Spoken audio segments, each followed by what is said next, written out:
John Moore reporting for sportsandmore.com from the Forum in Halifax, joined by Cape Breton West Islanders defenseman Dylan MacDonald. Dylan, tell me about the Islanders season and your season. Here we are in February.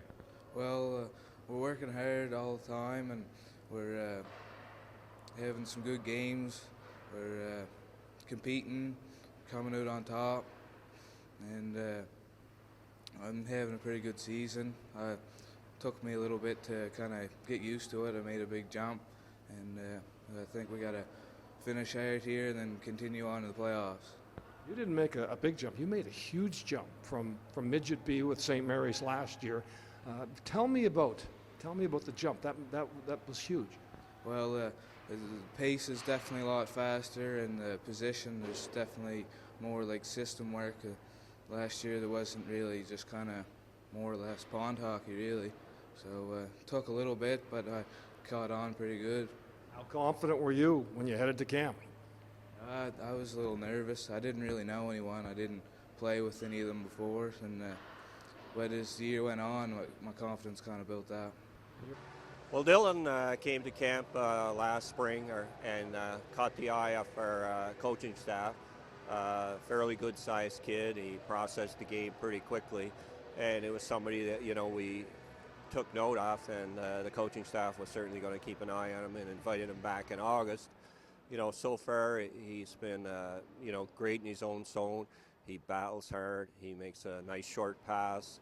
He processes the game quickly. And it's a great story. Never played high-level hockey, coming out of St. Mary's down in Guysborough, and making a long trek up to Port Hood. And a great kid besides. Worked hard all summer. He tells us he worked in the woods cutting some pulp to help pay for his registration fee. So, like I said, a great story. Major Midget hockey can be an expensive proposition.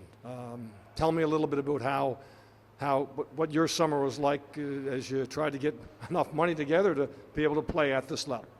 Well, I just worked hard every day and kind of did any odd job I could to scrape up enough money.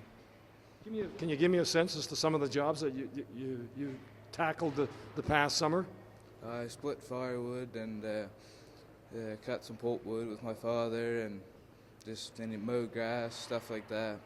Of course, off-ice training was part of his program, but working in the woods with the power saw, cutting the pulp, just earning money to help pay for his registration. And not a lot of kids in the league did that this summer. He may have been the only one. Working, I think it builds up lots of endurance, and you get enough strength from doing some of that stuff. So it's pretty much the same as going to the gym, really. You get out and you just go out and work hard, and go to bed and repeat. I've learned so much, like all the different systems and stuff, because we never ever played with any of that, and just different like leadership and stuff like that, really coming together as a team. Certainly a question on whether he could step up and play at the higher level, but as the exhibitions went on, and the early bird tournament, he proved he could, and he's certainly having a great season for the Islanders. Can you chart his development from September? Here we are in mid-February. Well, more comfortable out there, more confidence, and learning the game as well.